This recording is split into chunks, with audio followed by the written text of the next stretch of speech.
Olá, eu sou Paulo Silva Pinto e este é o Poder 360 Entrevista.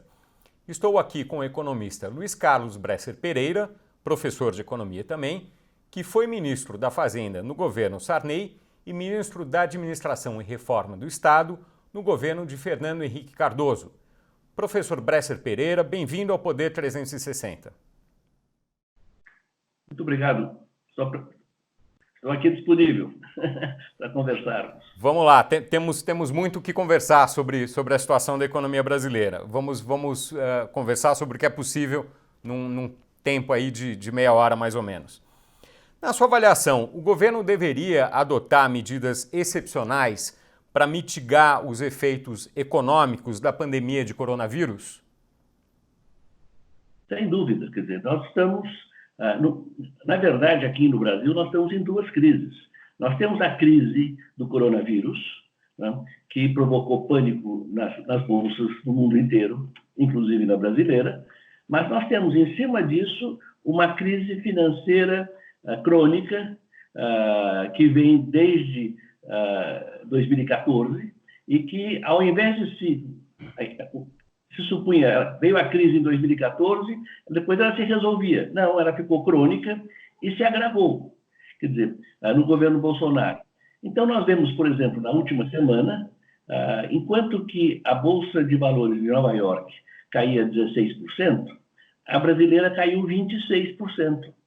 Portanto, a crise aqui é mais forte do que lá, né? E por quê? Porque o governo não conseguiu o mínimo de confiança por parte da sociedade, por parte das elites econômicas, das elites políticas, né? Isso apareceu de forma dramática ontem ou anteontem, quando o Congresso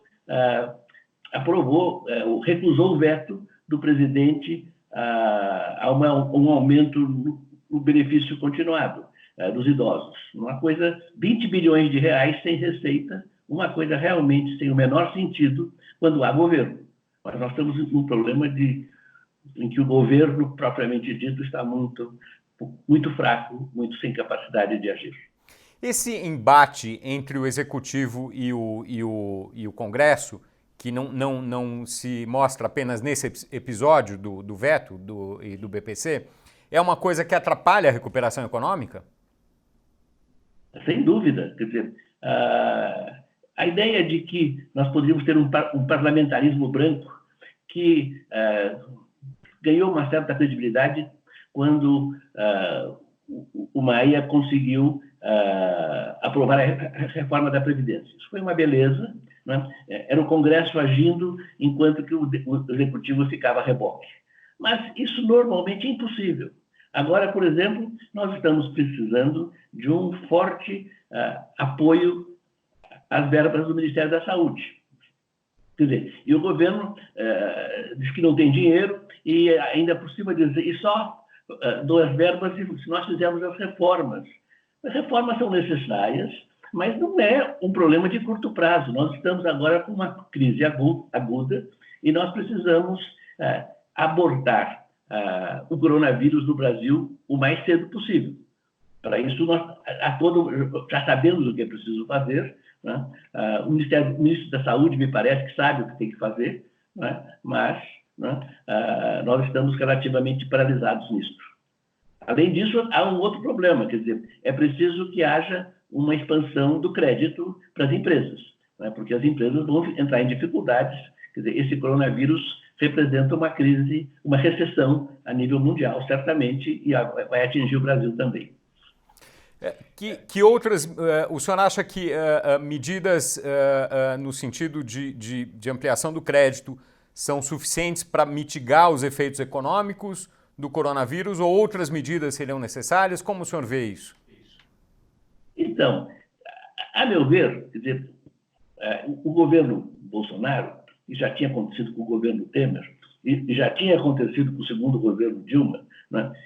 Diante da crise que se desencadeia em 2014 e a gente descobre em 2015, era preciso uma política fiscal contracíclica. Mesmo como se nós como estávamos, numa crise fiscal deixada pelo governo Dilma. Mas, naquele momento, era preciso desenvolver um plano de investimentos. Enquanto você cortava a despesa corrente, você aumentava os investimentos. Não? Isso não aconteceu até hoje. Quer dizer, o governo Bolsonaro, agora que a crise ficou mais grave ainda, né, não faz nenhuma política contracíclica fiscal. Não? Devia fazer. A meu ver, ele devia imediatamente iniciar um projeto de grandes investimentos públicos, independentemente da busca das concessões, né, e os PPPs com a iniciativa privada. Quer dizer, é preciso um esforço realmente no lado da demanda, né, para que as empresas, então, possam não só enfrentar agora os custos que vão aumentar para ela por causa do coronavírus, mas que tenham demanda para quem vender. A crítica dos liberais aos incentivos, como o senhor menciona, é que eles poderiam provocar uma deterioração da situação fiscal e prejudicar a confiança da economia, consequentemente, a retomada a médio e longo prazo. O que o senhor responde a isso? Então, isso que os liberais dizem foi exatamente o que aconteceu, eles têm razão, no governo Dilma. Quer dizer, o governo Dilma, quando a economia apresentou um PIBinho, uma taxa de crescimento mais fraca em 2012, né, de repente, a partir de 2013, principalmente 2014, entrou numa onda de gasto público e de desonerações irresponsável.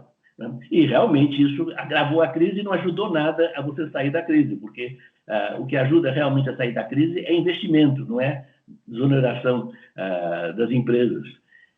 Então, agora, não há nenhuma dúvida, nós precisamos de uma expansão fiscal voltada para o investimento, em que o governo mostra-se determinado a fazer isso. Você vai dizer, bom, mas isso é impossível nesse governo. Talvez seja impossível, mas é o único governo que nós temos. E nós temos que cobrar desse governo, né, que faça uma política contracíclica no plano dos investimentos. Ao mesmo tempo, quer dizer, e agora, nesse momento, também não pode cortar a saúde, pelo contrário, tem que aumentar a saúde. Agora há uma previsão de que a saúde vai ter um crédito especial de 5 bilhões. Ótimo, isso realmente é necessário. É o mínimo que se pode fazer nessa área da saúde.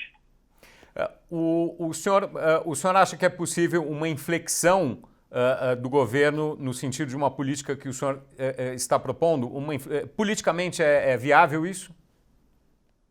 Veja, eu acho que é viável. Na semana passada, no Valor Econômico, havia uma página em que 3 economistas liberais, né, faziam afirmações assim, muito fortes para que o Estado entrasse nessa crise. O André Lara Rezende dizia que se o Estado é corrupto, não é o caso de asfixiá-lo. Né? O Luiz Carlos Mendonça de Barros dizia precisamos urgentemente do BNDES, né, para emprestar. Né? Quer dizer, então, você veja que os próprios liberais estão percebendo que essa política não funciona. Quer dizer, não há nada pior do que o populismo fiscal. Pior, aliás, só há uma coisa pior que o populismo fiscal, que é o populismo cambial. É o país incorrer em déficits, não só público, mas em déficit em conta corrente. Agora, ao mesmo tempo, políticas contracíclicas são absolutamente essenciais.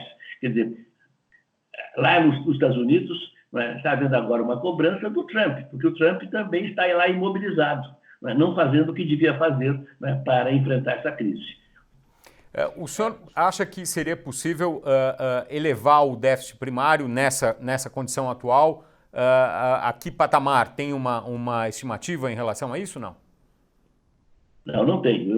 Eu não sou especializado para isso, né? Mas, veja, nesses momentos, o aumento do déficit primário não é o fundamental. Quer dizer, o fundamental é fazer a economia recuperar-se.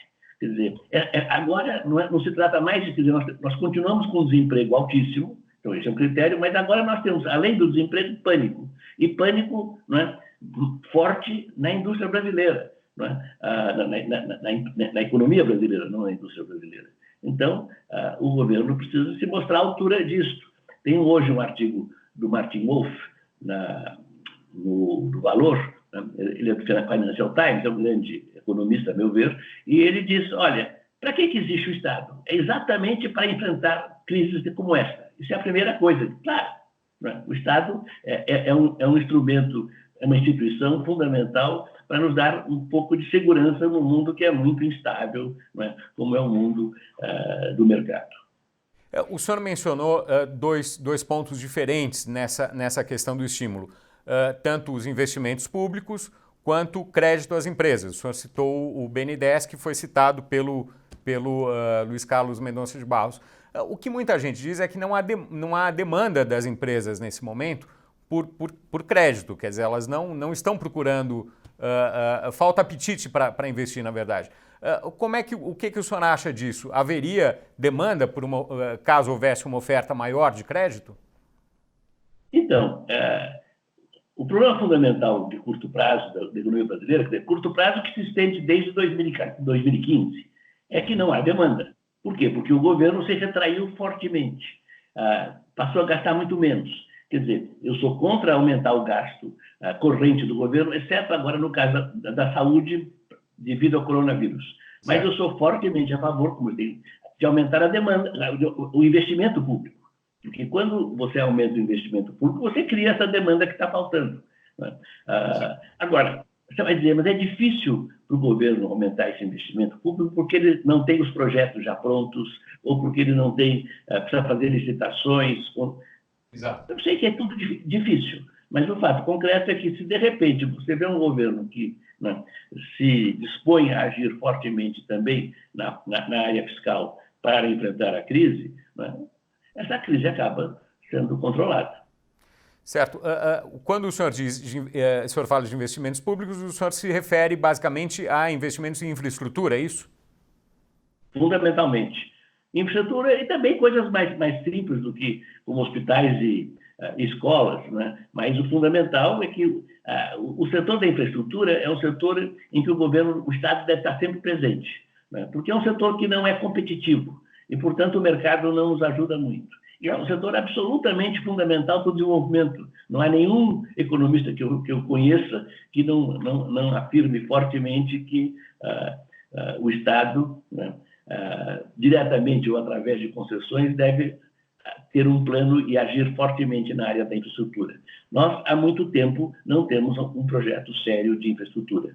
Tivemos no PAC, mas esse PAC, praticamente, no começo do governo Dilma, acabou. Professor, uma crítica do senhor, muito anterior a 2014, é quanto ao dólar barato e os juros altos do Brasil. A Selic está no seu patamar histórico mais baixo e o dólar, no patamar nominal, ao menos, o mais alto.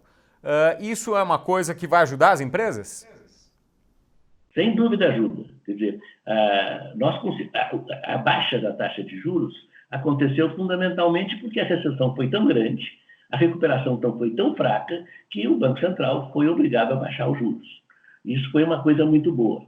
Quer dizer, em consequência dessa baixa dos juros e em consequência da queda do preço das commodities, quer dizer, que diminuíram a doença holandesa, a taxa de câmbio se depreciou, né? E está hoje num nível quase que excessivo. Mas eu acho que 4,50 seria muito bom.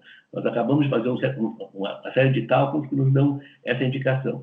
Então, digamos, essa que eu chamava era a armadilha macroeconômica em que o Brasil estava desde 1994, né? Ou 92, se quiser, quando foi feito o acordo com o FMI. Né? Quer dizer, de repente, essa armadilha desapareceu. Né? Isso é ótimo. Né? Mas aí você precisa aproveitar essa armadilha criando demanda, como nós estamos discutindo aqui, para as empresas investirem, porque a taxa de câmbio nos dá competitividade, mas as empresas, quer dizer, estão sem demanda e tem um outro problema. Né? A desindustrialização que houve no Brasil nesses últimos 35 anos, começou em 85, e especialmente aquele que começou em 2010, desculpe, no governo Dilma, 2011, governo Dilma, foi uma desindustrialização muito forte, e essa desindustrialização reduziu a capacidade tecnológica das empresas. A produtividade da empresa depende da capacidade tecnológica, que depende de investimento. Quando as empresas ficaram sem competitividade, porque o câmbio era muito apreciado, né, pararam de investir, ficaram atrasadas também nesse ponto. De forma que não é fácil, vamos dizer, o ministro da Economia e o presidente da República precisam estar muito dedicados a enfrentar o problema, porque eu estou dizendo que precisa aumentar investimento, precisa aquilo, mas não há nenhuma solução fácil para isso. Não estou aqui tirando, né, o coelho da cartola, não. Essa desindustrialização que o senhor menciona e sobre a qual o senhor já escreveu e falou muito, algumas pessoas veem isso como um processo reversível. O senhor acha que as empresas industriais conseguiriam recuperar a capacidade, a participação que elas já tiveram na economia brasileira 3 décadas atrás? Então, eu acho que é possível, né? Se nós continuarmos, quer dizer, se nós mantivermos a taxa de câmbio competitiva, né, para isso precisam outras coisas do que simplesmente baixar os juros. Precisa baixar os juros e já fizemos, né, e a segunda coisa é neutralizar a doença holandesa. Nós não fizemos isso, mas a doença holandesa desapareceu, né, porque o preço das commodities subiu. Assim que os preços das commodities voltem a crescer, você volta a ter doença holandesa, porque a taxa de câmbio se aprecia imediatamente e as empresas industriais perdem capacidade de competir internacionalmente. Então, quer dizer, se o setor privado, né, que é fundamental nessa história, se o setor privado industrial, não só brasileiro, mas também multinacional, as empresas multinacionais industriais também sofreram muito com essa crise, com essa desindustrialização. Se esses dois virem que, né, está havendo uma mudança de regime de política econômica, quer dizer, eles vão tentar investir e não sei quanto tempo demorará, mas a gente pode recuperar, sem dúvida, o tempo perdido, né? Porque a história econômica do Brasil recente é uma história muito triste. O fato concreto é que nós estamos reduzindo, quer dizer, nós estamos crescendo substancialmente menos, não só que os outros países em desenvolvimento, né, mas estamos crescendo menos que os países ricos, a metade do que está crescendo os países ricos. Isso, estou falando uma estatística dos últimos 30 anos. É uma coisa é um problema muito sério que o Brasil precisa enfrentar seriamente. Como evitar que esse problema da doença holandesa, a que o senhor se refere, frequentemente o senhor se refere, talvez no cenário econômico brasileiro, de pensamento econômico, ninguém trate disso tanto quanto o senhor. Como evitar que isso volte a se agravar, como aconteceu no começo desse século, com o aumento das compras de commodities agrícolas pelos chineses, que obviamente depreciam o câmbio e levam os produtos industriais também a ficar mais caros e pouco competitivos no exterior. Como evitar que isso volte a acontecer daqui a alguns anos? Então, isso é importante, quer dizer, precisa ficar primeiro claro que a doença holandesa é uma sobrepapreciação crônica de longo prazo da taxa de câmbio, que acontece porque as empresas exportadoras de commodities precisam de uma taxa de câmbio substancialmente mais apreciada para serem competitivas, para terem seus lucros, do que a indústria. A indústria, então, se vamos dizer que hoje 4,50 seja uma boa taxa de câmbio para a indústria. Então, se a doença holandesa estivesse ativa, agora não está, quer dizer, a taxa de câmbio devia estar em 3,80, por aí, né? E com isso, então, nós tínhamos um problema de doença holandesa. Aí, como é que você resolve? Como é que você neutraliza a doença holandesa? Há uma forma mais complicada e politicamente mais difícil, que é criar um imposto sobre a exportação das commodities que seja variável com o preço internacional delas. De forma que, neste momento, por exemplo, esse imposto seria zero. Mas, se voltar a subir o preço das commodities, você pode, então, o imposto automaticamente aumenta e, com isso, a taxa de câmbio não se aprecia. Há uma outra solução, que é uma solução, uma alternativa, vamos dizer, menos boa tecnicamente, mas é a que todos os países do mundo fizeram, e politicamente é bem mais fácil. Quer dizer, é você criar uma tarifa alfandegária também variável para toda a indústria brasileira, né? Além das tarifas que existem hoje, você cria uma tarifa adicional variável. que hoje essa tarifa variável outra vez seria zero, porque a doença holandesa está inativa nesse momento. Quer dizer, se você fizer isto, quer dizer, isso neutraliza a doença holandesa para efeito do mercado interno.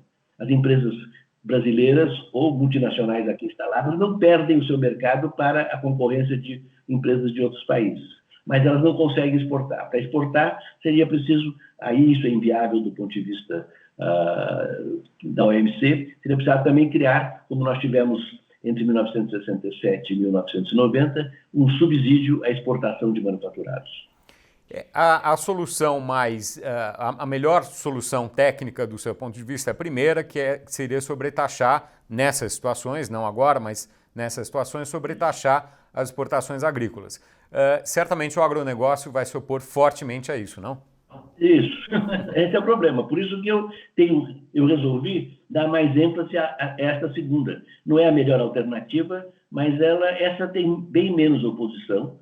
Quer dizer, e precisa ser discutida. Eu acho muito bom que você esteja perguntando isso, porque essa ideia, o fato de você usar as tarifas alfandegárias, isso todos os países fizeram para neutralizar sua doença holandesa sem saber que ela existia. No Brasil, por exemplo, a nossa tarifa média de importação de manufaturados entre 1958 por aí até 1990 era 45%. As pessoas diziam que isso era um enorme protecionismo. Não tanto. Quer dizer, eu próprio, quando fui ministro da Fazenda, achei que era protecionismo e resolvi fazer abertura comercial. Mas eu não sabia que pelo menos metade desses 45% era uma forma de neutralizar a doença holandesa, não era protecionismo. Tinha um elemento protecionista também. Mas então, isso as pessoas não sabem, né? E precisam saber começar a discutir. E essa ideia de você ter que essa tarifa alfandegária tem uma parte que seja variável com o preço das commodities, isso é uma ideia completamente nova, que eu comecei a desenvolver agora, a defender agora nesses últimos meses. Certo. Bom, um outro mecanismo de que os liberais desgostam bastante também seria controlar o câmbio, né? Quer dizer, usar os instrumentos que o Banco Central tem, enfim, para controlar o nível da taxa de câmbio. O que o senhor acha disso? Então, a taxa de câmbio de um país é determinada fundamentalmente pela oferta e a procura de moeda estrangeira. De forma que, para você impedir que haja apreciação cambial, você precisa, de um lado, neutralizar a doença holandesa, que ela é variável, como já disse, e de outro lado você precisa, isso todo liberal sabe, você precisa ter uma taxa de juros baixa, para não atrair capitais. Né? Agora, o que os economistas em geral, não só os liberais, não sabem, isso é a minha teoria, a teoria que eu venho desenvolvendo há 20 anos, que hoje é um negócio importante, já tem muito economista participando, temos um workshop internacional todos os anos, é o novo desenvolvimentismo. E esse novo desenvolvimentismo diz o seguinte, né, que é muito contraintuitivo, é que o Brasil não precisa de capital externo para se desenvolver. O Brasil precisa de tecnologia externa e precisa de mercados externos, mas ele não deve ter déficit em conta corrente, né? Ele recebe com muito prazer, né, investimentos das empresas multinacionais, especialmente quando usado em tecnologia, mas quer dizer, esse dinheiro não é para financiar déficit em conta corrente, porque quando você tem déficit em conta corrente, a entrada de capitais é maior do que a saída, o câmbio se aprecia no longo prazo, e esse é um fato que desestimula o investimento e estimula o consumo das famílias e dos rentistas. Então, isso é muito ruim. Isso é uma coisa nova, né?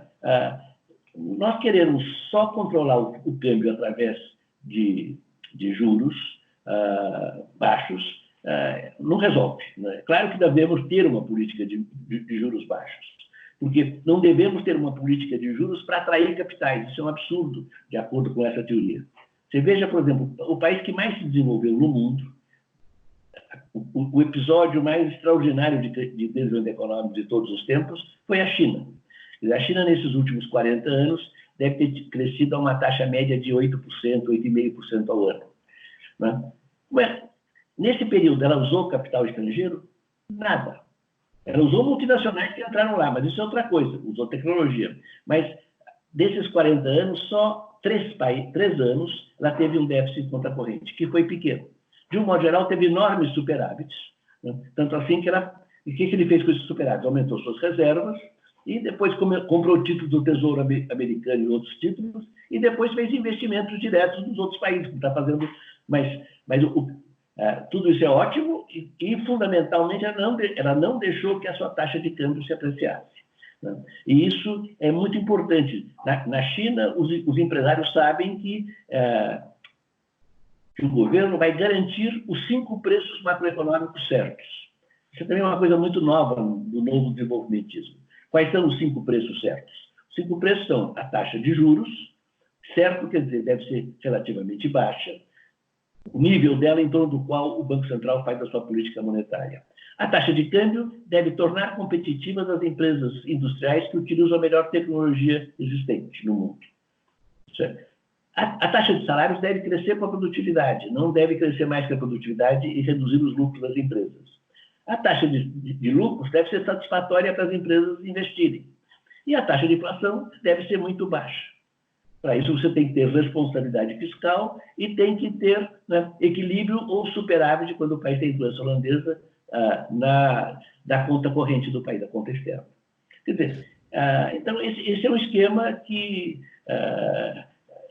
fundamentalmente, quem adota isso, sem teoria, mas adota, são os países do leste asiático. E foram esses países que realmente foram os únicos que realmente cresceram, fizeram o catching up, o alcançamento, e hoje são países ricos. A China ainda não é rica, mas está ficando, né? Já está mais rica que o Brasil em termos per capita e em termos de riqueza total, é claro, muitíssimo mais. Agora, o arranjo político desses países, e são arranjos políticos diferentes, são muito diferentes em relação ao brasileiro, né? E América Latina. Quer dizer, o Estado é muito forte politicamente, inclusive, nesses países, né? Como é que o senhor vê a possibilidade de fazer essas coisas que se faz lá, aqui no Brasil? Então, você precisa, não é, no meu entender, quer dizer, de um Estado que seja um Estado desenvolvimentista, né? E esse Estado desenvolvimentista tem que estar baseado numa coalizão de classes, num pacto político desenvolvimentista. O que é um pacto político desenvolvimentista? É um pacto em que entram os trabalhadores urbanos, os trabalhadores em geral, mas especialmente os urbanos, entra a burocracia pública e uma parte da privada, e entram fundamentalmente os empresários industriais. Quer dizer, sem um acordo básico sobre isso, quer dizer, quem que fica de fora até um certo desse acordo? Ficam de fora os rentistas, ou os investidores que não trabalham e vivem dos seus rendimentos, e tiram também os financistas, aqueles que administram a riqueza dos rentistas. Então, se o Brasil conseguir ter uma política, uma organização política, uma coalizão de classes, um pacto político desse tipo, o Brasil volta a crescer. Nós tivemos isso no tempo do Getúlio Vargas e do Juscelino, tivemos depois no tempo dos militares, né, anos 70 especialmente. Quer dizer, o Lula tentou fazer, mas no governo Dilma desmanchou tudo, desorganizou tudo, foi uma tristeza, né? Quer dizer, hoje tem muita gente que acha que isso é impossível.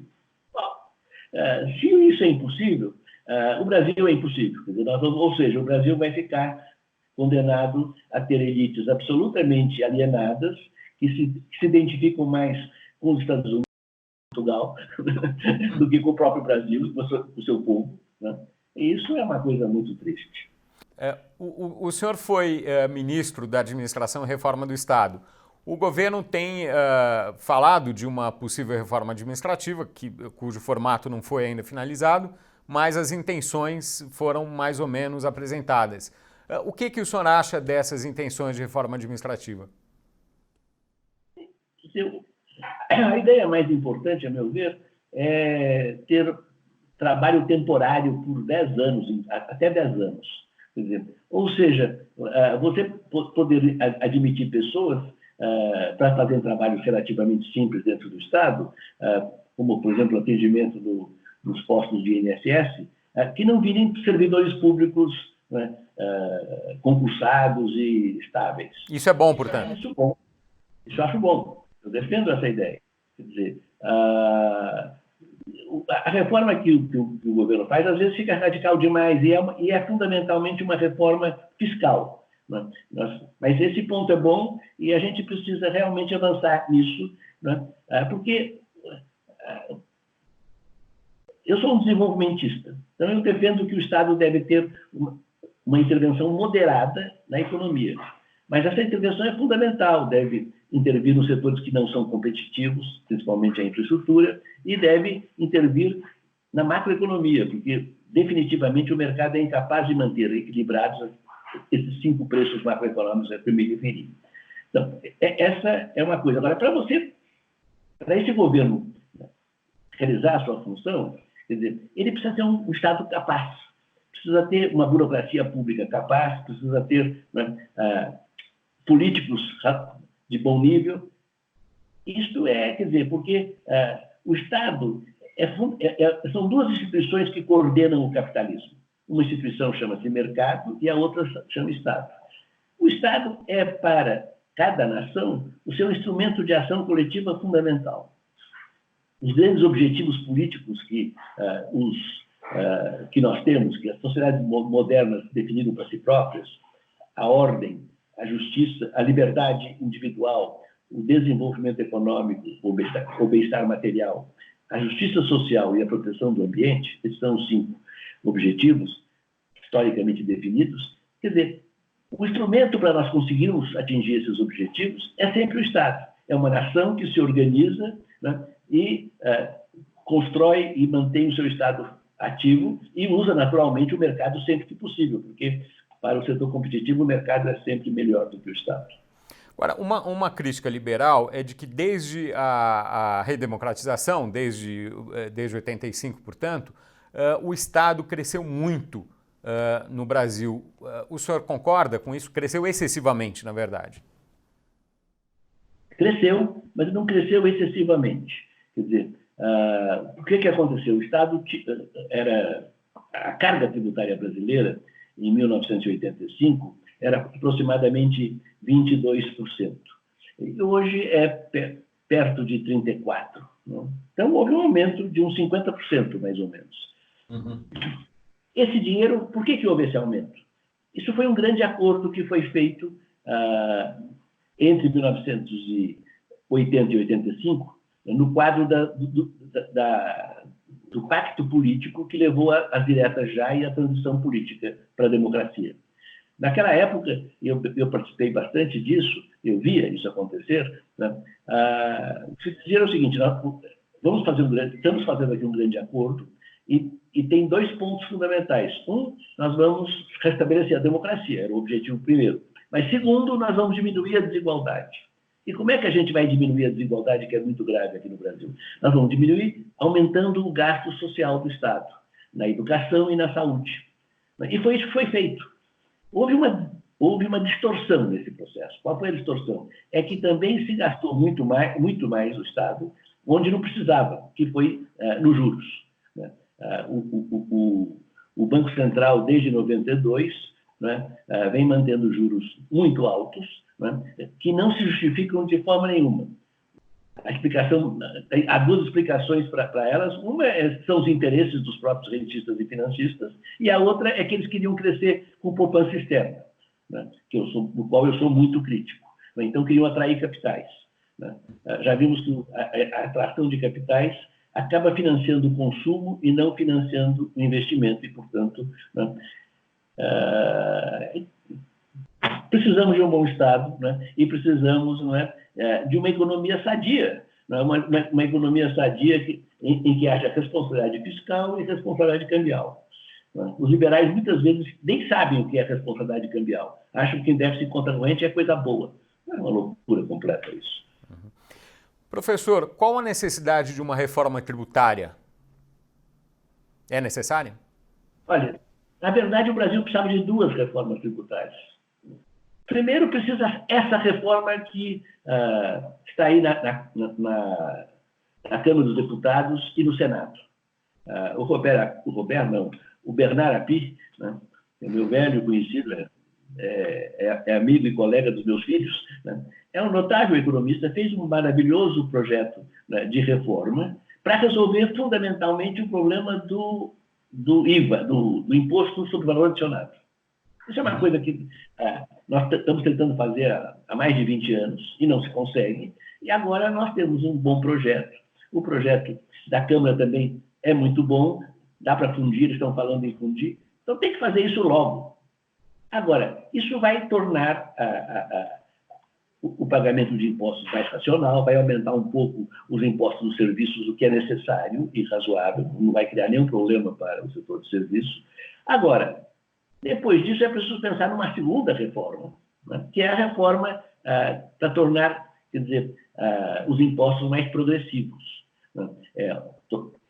Fundamentalmente você aumentar o imposto, você criar o imposto sobre dividendos, isso tem que vir já, aliás.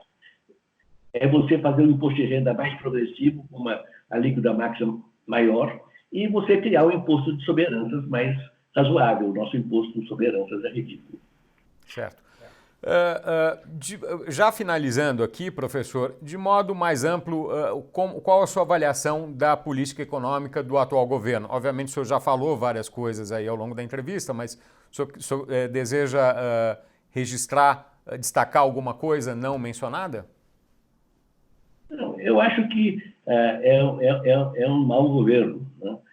É um governo que não está enfrentando o problema do desemprego, não está, quer dizer, está nos deixando afundar, não é, numa crise financeira novamente, não é, que se expressa nesse pânico e nessa desvalorização cambial bem maior no Brasil.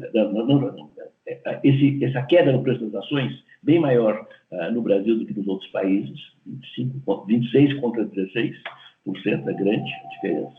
Então, mas, como eu digo, ele é o único governo que nós temos e a gente tem que tratar de criticá-lo, mas tentar também ajudá-lo, né? Porque governar é muito difícil, isso eu posso garantir, né? E se ninguém governa sozinho. Perfeito. Professor Luiz Carlos Bresser Pereira, muito obrigado por essa entrevista que chega ao fim. Foi um prazer. Obrigado.